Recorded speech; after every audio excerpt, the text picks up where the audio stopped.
आज करतोय बोंबीलचं अटवलं। बोंबीलचं अटवलं म्हणजेच बोंबीलचं घट्ट असं कालवण। हे थोडेसे ताजे बोंबील घेतले आहेत, स्वच्छ धुतले, कट केले। तेल घ्यायचं। ह्या रेसिपीसाठी तेल थोडं जास्तीचंच घ्यायचं। मी जास्त करून तेल खूप कमी तेलाचा वापर करते, पण बोंबलाच्या ह्याच्यासाठी थोडं जास्तीचंच 1-2 चमचे मी जास्तच वापरते। तर हे जास्तीचं थोडंसं तेल घ्यायचं। ठेचलेलं आलं लसणाची पेस्ट, कांदा, टोमॅटो, कढीपत्ता परतायचं। नंतर त्यात स्वच्छ धुतलेले जे बोंबील घेतले ते टाकायचे।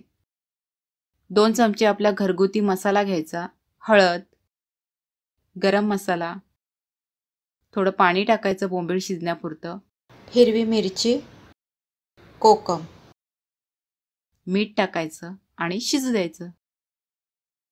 बोंबीलचं अटवलं आपलं शिजलं आहे। आता भाकरी तयार करायची आणि भाकरी बरोबर खायचं।